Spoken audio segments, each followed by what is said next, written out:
Hello दोस्तों, नमस्कार। इस वीडियो में हम सीखेंगे कि कोई भी एसपी रहता है जिसे इंजीनियरिंग स्केल प्लान बोलते हैं, रेलवे का रहता है या फिर साइडिंग का रहता है।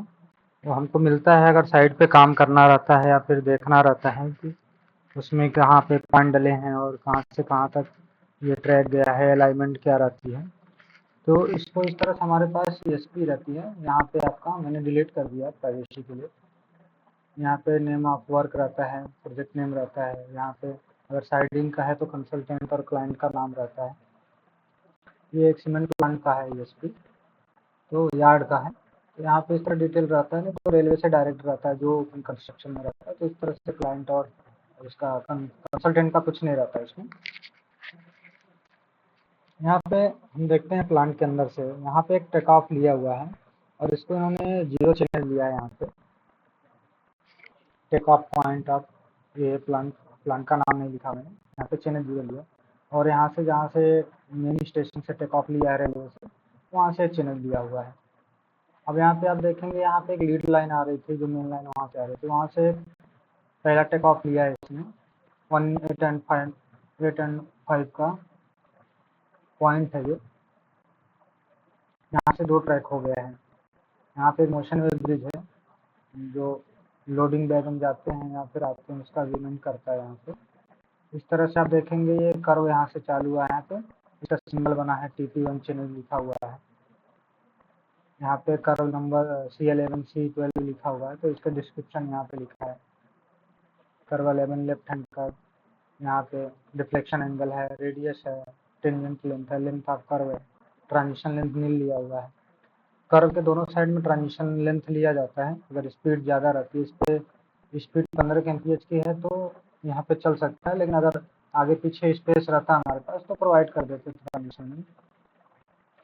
इस तरह का आपका जगह जगह पे सिंबल बने रहते हैं। ये ग्रेड पोस्ट रहता है कि आपके जो ट्रैक हैं उसके ग्रेडियंट क्या है। अगर यहाँ पीछे से आपको इस तरह एल फॉलिंग या फिर राइजिंग का, यहाँ पे एल लिखा मतलब पीछे से लेवल आ रहा था, अब यहाँ से ये फाइलिंग चालू हो रहा 840 है, मतलब इसका मतलब ये रहता है कि 840 मीटर अगर हम चल लेते हैं तो 1 मीटर का फॉलिंग आ जाता है। तो इस तरह से ग्रेड पोस्ट लगे रहते हैं। फिर यहाँ पे एक पॉइंट है, एक पॉइंट का सिंबल जिस साइड रहता है उस साइड का ये पॉइंट रहता है। मतलब जिधर से आप फेसिंग रहता है, पॉइंट की तरफ खड़ा होकर क्रॉसिंग की तरफ देखते हैं तो वो फेसिंग बोलते हैं उसको। तो यहाँ से देखेंगे तो ये राइट हैंड पॉइंट है ये, ठीक है। ये लेफ्ट हैंड पॉइंट है। ये वापस से कर्व के देखिए टीपी यहाँ पे लगा है, यहाँ इसका इस पॉइंट का टीपी है। यहाँ पे देखिए, यहाँ पे इस तरह से ये एग्जिस्टिंग है, ब्लैक में दिख रहा है। प्रपोजल रहता है तो ये रेड में लिखा हुआ है। इसका लेजेंड यहाँ दिया रहता है, उससे भी आप समझ सकते हैं। यहाँ पे देखिए लेजेंड दिया हुआ है, existing work shown in black, propose work यहाँ पे लिखा है रेड, ब्रिज का सिंबल दिया हुआ है, लेवल क्रॉसिंग का सिंबल दिया हुआ है, साइडिंग बाउंड्री है। इस तरह से आप देखेंगे यहाँ पे एक कैल करके वर्ड आता है जिसे क्लियर अवेलेबल लेंथ बोलते हैं, जिसमें पॉइंट से पॉइंट या एफएम से एफएम लिया रहता है। जिसमें अगर किसी एक ट्रैक पे कोई भी ट्रेन खड़ी रहती है, वैगन खड़ी रहती है, तो दूसरे ट्रैक पे कोई गाड़ी क्रॉस होती है तो उस टाइम पे उसको दिक्कत नहीं होता है। आप समझिए यहाँ पे एफएम लिखा है, मिनिमम जहाँ पे डिस्टेंस आपका लेते हैं। इससे पहले अगर आप एफएम से पहले गाड़ी रोकते हैं तो इसमें अगर गाड़ी रोक के रखा आपने इसमें एफएम से पहले, तो इसमें जो ट्रेन आएगी उसको यहाँ पे दिक्कत आएगा, उसको क्लियर डिस्टेंस नहीं मिलेगा सेंटर टू सेंटर, तो एफएम पर रोक देते हैं। तो ये अगर यहाँ पे देखिए लिखा है एफएम टू पॉइंट, मतलब ये एफएम से लेके और यहाँ पे एक पॉइंट डला है, इस पॉइंट तक गाड़ी खड़ी हो सकती है, इसके आगे गाड़ी खड़ी नहीं होगी। तो ये आपका इस कंडीशन में यहाँ पे लिया हुआ है 703। तो इस तरह से आपको जनरली 720 मीटर मांगते हैं, लेकिन अगर कांस्टेंट रहता है तो 700 या फिर 600 के 80 के ऊपर तो किसी हालत में देना ही पड़ता है। प्रीफर करते हैं 720 या उससे अबव दिया जाए। अब इस कंडीशन में आप देखेंगे यहाँ पे एक स्ट्रक्चर है एफओबी का, तो इस तरह से प्लान दे देते हैं, इसमें डिटेलिंग दे देते हैं। यहाँ पे देखिए ग्रेड पोस्ट यहाँ पे भी लगा है। तो जहाँ से आपका चेंज होगा, ये 840 है तो इसका मतलब नहीं 840 मीटर के बाद ही आपका फिर ग्रेड चेंज होगा। ये सिर्फ वो स्लोप को दिखाता है। आपने यहाँ पे 140 लगाया, यहाँ पे देखिए यहाँ से फॉलिंग आ रहा था, यहाँ तक फॉलिंग है, फिर यहाँ से राइजिंग चालू हो गया, तो यहाँ 840 है और 7395 और राइजिंग के लिए R लिखा हुआ है। तो यहाँ से आप 739.54 मीटर अगर जाते हैं तो 1 मीटर का राइज हो जाएगा। इस तरह से आप देखेंगे यहाँ पे एक पॉइंट लगा हुआ है। मैं एक सेपरेट वीडियो बनाऊंगा जिसमें पॉइंट बनाते कैसे हैं, इस पे एंगल रहता है, लेंथ रहता है, वो मैं डिटेल में आपको समझा दूंगा। तो यहाँ एक प्रपोजल है नया बैगन टिपलर का, जिसमें अगर रैक आता है तो वो कोल या फिर अलग रॉ मटेरियल तो डायरेक्ट उसको एक अरेंजमेंट बना रहता है बैगन टिपलर का, एक्सकवेटेड रहता है, कन्वेयर पे चलता है, फिर उसमें पूरा बैगन को पलट देते हैं। तो उसमें कनेक्शन है, यहाँ से आएगा, ये बैगन टिपलर में चला गया, ये देखिए यहाँ से फिर एक क्रॉसओवर लगा है, यहाँ पे देखिए ये एक मैनुअल अनलोडिंग है। कुछ ऐसे मटेरियल रहते हैं जो बैगन टिपलर में अनलोड नहीं हो पाते हैं, स्टिकी टाइप रहते हैं जो पूरी तरह से गिरते नहीं है, तो मैनुअली मशीन एक्सकवेटर से अनलोड करते हैं। तो ये मैनुअल अनलोडिंग का लाइन है।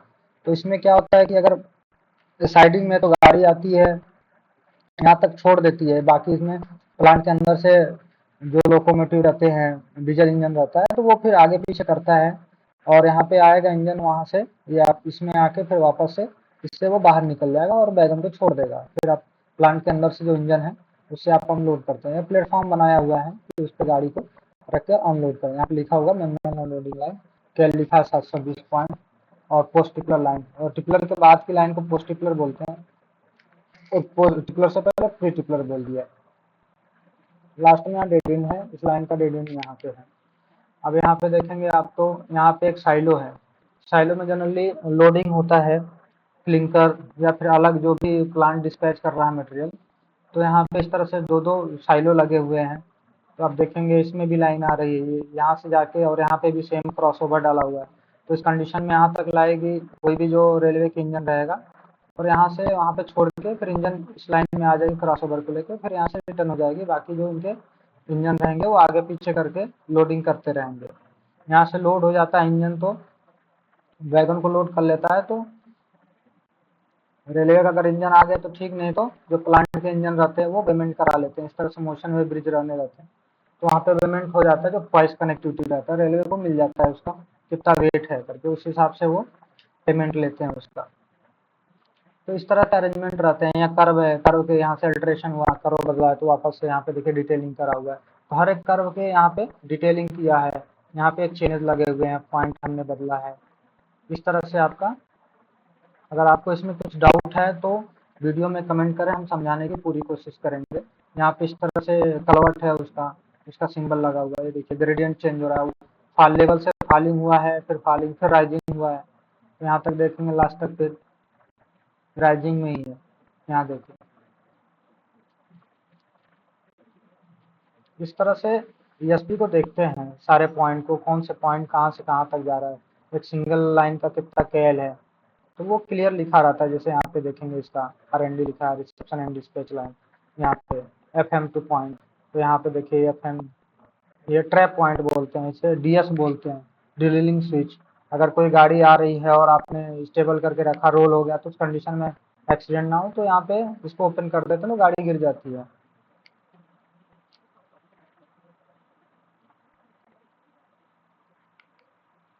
अगर इसमें कुछ नहीं समझ में आ रहा तो प्लीज़ कमेंट करें, और इससे रिलेटेड कुछ वीडियो आपको चाहिए तो इसमें मैं अगले नेक्स्ट वीडियो में ये कर्व कैसे बनाते हैं, डिफ्लेक्शन एंगल कैसे निकालते हैं और ये पॉइंट कैसे बनाते हैं, इसका मैं वीडियो बना रहा हूँ सेपरेट। अगर आपको कुछ और चाहिए तो प्लीज़ कमेंट में एक बार ज़रूर मेंशन करें।